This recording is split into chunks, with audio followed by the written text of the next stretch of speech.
శ్రీమాత్రే నమ. జయ గురు దత్తాత్రేయ నమ. ఈ వీడియోలో మనం 2025 సంవత్సరం మే నెల మాస ఫలితాలు ధనుస్సు రాశి వారికి ఏ విధంగా ఉంటాయి అని పరిశీలించినప్పుడు ఈ నెల 15వ తారీఖు వరకు జాతకులు కొన్ని ముఖ్యమైనటువంటి పనులు ఏవైనా ఉంటే వాయిదా వేసుకోవడం మంచిది. ప్రస్తుతం అర్ధాష్టమ శని ప్రారంభమైంది. అర్ధాష్టమ రాహు, ఈ రెండు గ్రహాలతో కలిసినటువంటి శుక్రుడు, షష్ఠ లాభాధిపతిగా ఈ శుక్రుడు ధనుసు రాశి వారికి ఏదైనా ఒక చిన్న పొరపాటు చేస్తే అది పెద్ద సమస్యగా మారి ఇబ్బంది పెట్టడం జరుగుతూ ఉంటుంది. మరి ఉదాహరణకి రుణం, ఏదైనా ఒక 10 లక్షలు అప్పు తెచ్చి మీరు ఏదో గృహం ఏదో కొని నెమ్మదిగా దానిని డిలే చేస్తే అది చాలా ఎక్కువగా పెరిగిపోయి పెద్ద సమస్యగా మారి ఆ ఇల్లు అమ్మితే కానీ తీరని పరిస్థితులు వచ్చే అవకాశం ఉంది. ఇప్పుడు అటువంటి ఇబ్బంది జరుగుతూ ఉందన్నమాట. షష్టాధిపతిగా చతుర్థ స్థానంలో ఉన్నటువంటి శుక్రగ్రహ ప్రభావం ఈ రెండు పాపగ్రహాలతో కలియడం వల్ల కంపల్సరీగా మీరు ఏదైనా ఒక స్థిరాస్తిని తప్పనిసరి పరిస్థితుల్లో అమ్మవలసి ఉన్నది. దాని తర్వాత ముఖ్యంగా మీ మదర్ యొక్క ఆరోగ్యాన్ని కొద్దిగా జాగ్రత్తగా కాపాడుకోవాల్సి ఉంటుంది. అంటే మరీ పెద్ద వయసులో ఉంటే అది వేరే సంగతి, కానీ బట్ ఏదైనా ఒక 60-70 పై ఉన్నవాళ్ళు కొద్దిగా జాగ్రత్త తీసుకుంటే మంచిది. అంటే ఇది కొద్దిగా మనకి ఈ 18వ తారీఖు వరకు ఆ విధంగా ఉంటుంది. 18 తర్వాత రాహు ఎప్పుడైతే మరి మనకి 3వ స్థానంకి వస్తాడో అప్పుడు పెద్దగా ఏం పర్లేదు. అంటే మన యొక్క తల్లిగారి యొక్క ఆరోగ్యం ఇబ్బంది పెడుతుంది. విద్యార్థులకి చదువులో ఇప్పుడు జరుగుతున్నటువంటి పోటీ పరీక్షల్లో అనుకున్నటువంటి ర్యాంకు రాకపోవడం కానీ అనుకున్నటువంటి మార్కులు రాకపోవడం కానీ జరిగే అవకాశం ఉంది. కాబట్టి విద్యార్థులు చాలా ఎక్కువ కృషి చేయవలసి ఉంటుంది. మన యొక్క స్థిరాస్తి ఎక్కడైనా స్థలాలు ఇల్లు కొనిపెట్టుకున్నా, లేదంటే మనం ఎక్కడ దూరంగా ఉండి మన సొంత ఊళ్ళో ఈ గృహమో పొలాలో ఉంటే అవి ఇతరులు ఆక్రమించి ఇబ్బంది పెట్టే అవకాశం ఉంది. స్థిరం మనం ఏదో అక్కడ ఇల్లు కట్టుకుందామని వెళ్ళబోతులకు ఎవడో అడ్డు రావడం, ఇబ్బంది పెట్టడం, అంటే మన ఆస్తి మన స్వాధీనంలో లేకుండా ఇతరుల ఆధీనంలోకి వెళ్ళే సూచనలు కూడా ఉన్నాయి. ఈ విషయంలో జాగ్రత్త పడండి. ముఖ్యంగా మరి వాహన ప్రమాదాలు జరిగే అవకాశం ఉందండి. ఇది ఎస్పెషల్లీ మీకు ఈ నెల 18వ తారీఖు వరకు వాహనాలు అతివేగంగా నడుపుతున్నవారు, ప్రమాదకర వృత్తుల్లో ఉన్నవాళ్ళు జాగ్రత్త పడవలసి ఉంది. అంటే 4లో రాహు, అంటే శుక్రుడు వాహనకారకుడు, శని అక్కడ చేరాడు, రాహు అక్కడ ఉన్నాడు. ఇవన్నీ పైపెచ్చు అష్టమంలో కుజగ్రహ సంచారం, ఇవన్నీ కూడా వాహన ప్రమాదాలు జరిగే అవకాశం ఉంది. కాబట్టి చాలా జాగ్రత్తగా ప్రయాణాలు చేయడం అన్నది మంచిది. దాని తర్వాత ఏంటంటే పెళ్ళి సంబంధించిన విషయాల్లో మరి కొత్తగా పెళ్ళైన వాళ్ళు పాత వాళ్ళు కొన్ని ఆర్థికపరమైనటువంటి గొడవలు ఎదుర్కోవడం, ఇంట్లో ఒక విధమైనటువంటి అసహనకరమైనటువంటి వాతావరణం ఏర్పడే అవకాశం ఉంది. ఇంట్లో గొడవలు చికాకులు మీకు బాగా మానసిక అశాంతికి కారణం అయ్యే అవకాశం ఉంది. కాబట్టి సాధ్యమైనంత వరకు ఏదైనా ఒక ప్రశాంత వాతావరణంలో ఎక్కువ సేపు గడపడం మంచిది, గృహంలో తక్కువ సేపు ఉండడం మంచిది. ఇక మిగతా విషయాలకు వచ్చినప్పుడు రవి భాగ్యాధిపతిగా ఉన్నటువంటి రవి పంచమ స్థానంలో ఉండడం వల్ల పిల్లల యొక్క అభివృద్ధి మీకు చాలా ఆనందదాయకంగా ఉంటుంది. ఏదో ఒక ఇంప్రూవ్మెంటు డెవలప్మెంటు సంతాన విషయంలో మీకు జరుగుతూ ఉంటుంది. అంటే నేమ్ అండ్ ఫేమ్కి చాలా అనుకూలత ఏర్పడుతూ ఉంటుంది. దాని తర్వాత మే 15 తర్వాత కూడా రవి 6వ స్థానంలోకి ఉన్నప్పుడు శత్రువులపై విజయం లభిస్తుంది. చాలా వరకు కుటుంబ సమస్యలు పరిష్కారం అవుతాయి. ప్రభుత్వ లావాదేవీలు మీకు అనుకూలంగా రావడం జరుగుతూ ఉంటుంది.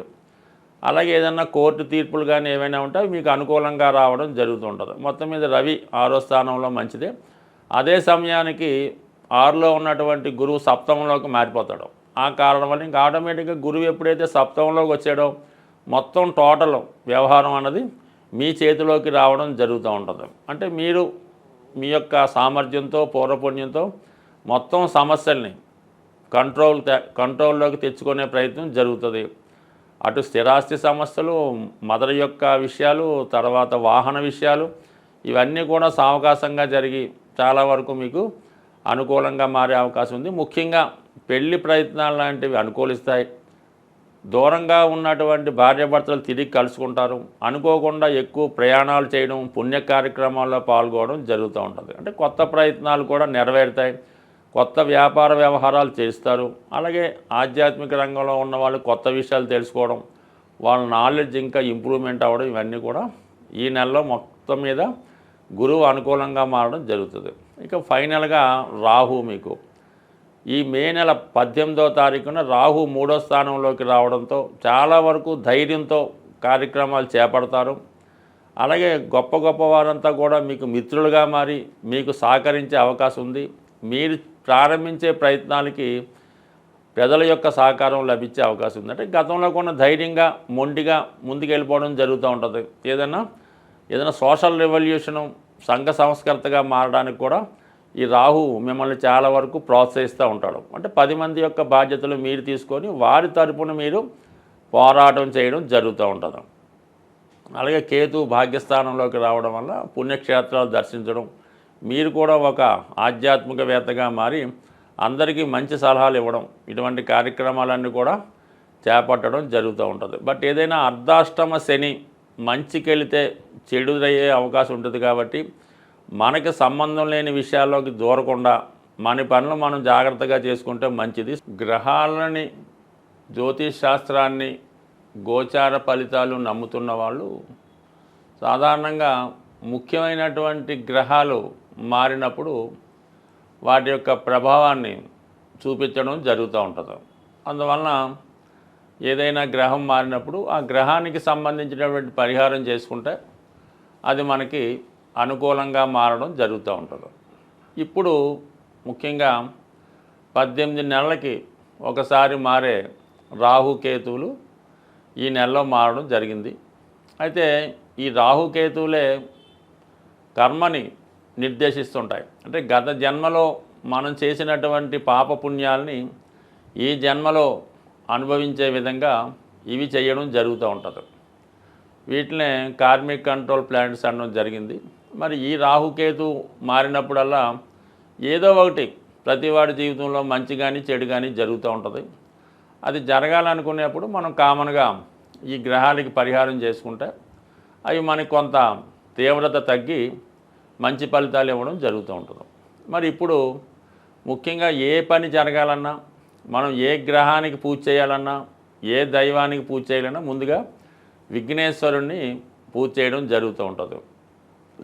కేతువు యొక్క ఆది దైవం విఘ్నేశ్వరుడు అవటం వల్ల మరి ఈ నెలలో మీరు కంపల్సరిగా అది సంకష్ట చతుర్థి రోజు కానీ, లేదంటే మరి కేతువు సింహరాశిలో ప్రవేశించాడు కాబట్టి ఆదివారం రోజు విఘ్నేశ్వరుడి యొక్క ఆలయంలో వినాయకుడిని విధి విధానంగా గరికతో అర్చించి మన ఎండు ద్రాక్షపళ్ళు అంటే ఎండు ఖర్జూరం కానీ, కిస్మిస్ లాంటివి కానీ మరి స్వామికి నైవేద్యంగా పెట్టి అక్కడ ఉన్నటువంటి భక్తులకి పంచిపెట్టడం వల్ల కేతుగ్రహ అనుగ్రహం లభించే అవకాశం ఉంది. కేతుగ్రహ అనుగ్రహం కావాలంటే అంటే పోక చెక్క అని ఉంటుంది, అది కామన్గా ఈ పాన్ సంబంధించిన వాళ్ళు తెలుస్తూ ఉంటుంది. అది ఒకటి పూర్తిగా పోక చెక్క మీ యొక్క వాహనంలో పెట్టుకోవడం వల్ల కానీ, మీ యొక్క క్యాష్ బాక్స్లో పెట్టుకుంటే ప్రమాదాలు జరగకుండా అనుకూలంగా ఉంటుంది. కాబట్టి ముందుగా మీరు కంపల్సరీగా ఈ నెల 18వ తారీఖు తర్వాత ముందు చేసుకున్న తప్పులేదు, ఆదివారం రోజు విఘ్నేశ్వరునికి పూజ చేయించుకోవాలి.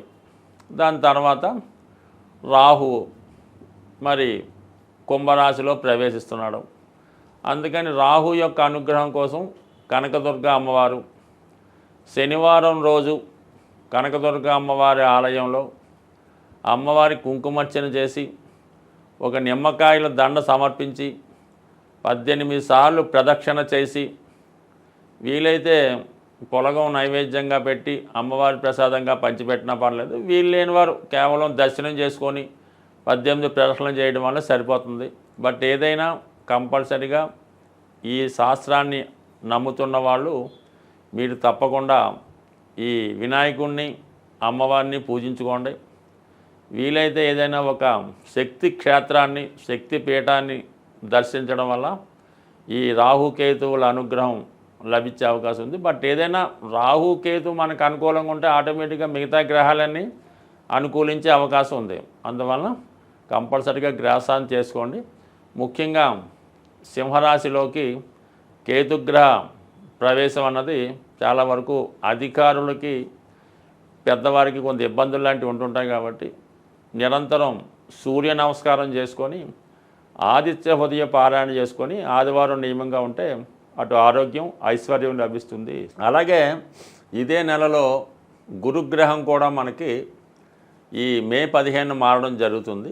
గురువు ఏ భావానికి వచ్చినా ఆ భావ ఫలితాలు మనకి ఇంప్రూవ్ చేయడం జరుగుతుంటుంది. కాబట్టి గురుగ్రహ అనుగ్రహం కోసం అంటే శివుణ్ణి పూజించుకోవచ్చు, దక్షిణామూర్తిని ఆరాధించవచ్చు, దత్తాత్రేయుల వారిని ఆరాధించవచ్చు, లేదా మీ ఇష్ట దైవాన్ని పూజించవచ్చు, లేదా మీ తల్లిదండ్రుల యొక్క ఆశీర్వాదం తీసుకున్నా సరే గురుగ్రహం యొక్క అనుగ్రహం తప్పకుండా లభించే అవకాశం ఉంది.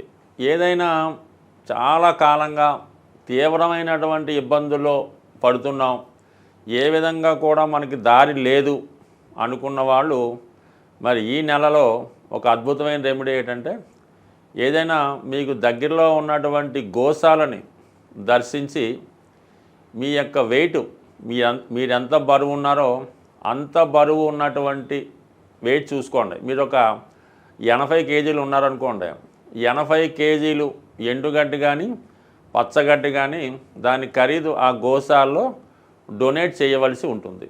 అయ్యో అంత శక్తి మనకు లేదు అనుకున్నప్పుడు దాంట్లో 8వ వంతు అంటే మీరు 80 కేజీలు ఉంటే ఒక 10 కేజీలు పచ్చగడ్డి లేదంటే ఎండుగడ్డి ఆ గోశాలలో డొనేషన్ చేయడం వల్ల మీరు పునర్జన్మ కొత్తగా జన్మ ఎత్తి ఎంత బాగుంటుందో అంత ఐశ్వర్యవంతంగా అదృష్టవంతంగా ఉండే అవకాశం ఉంది.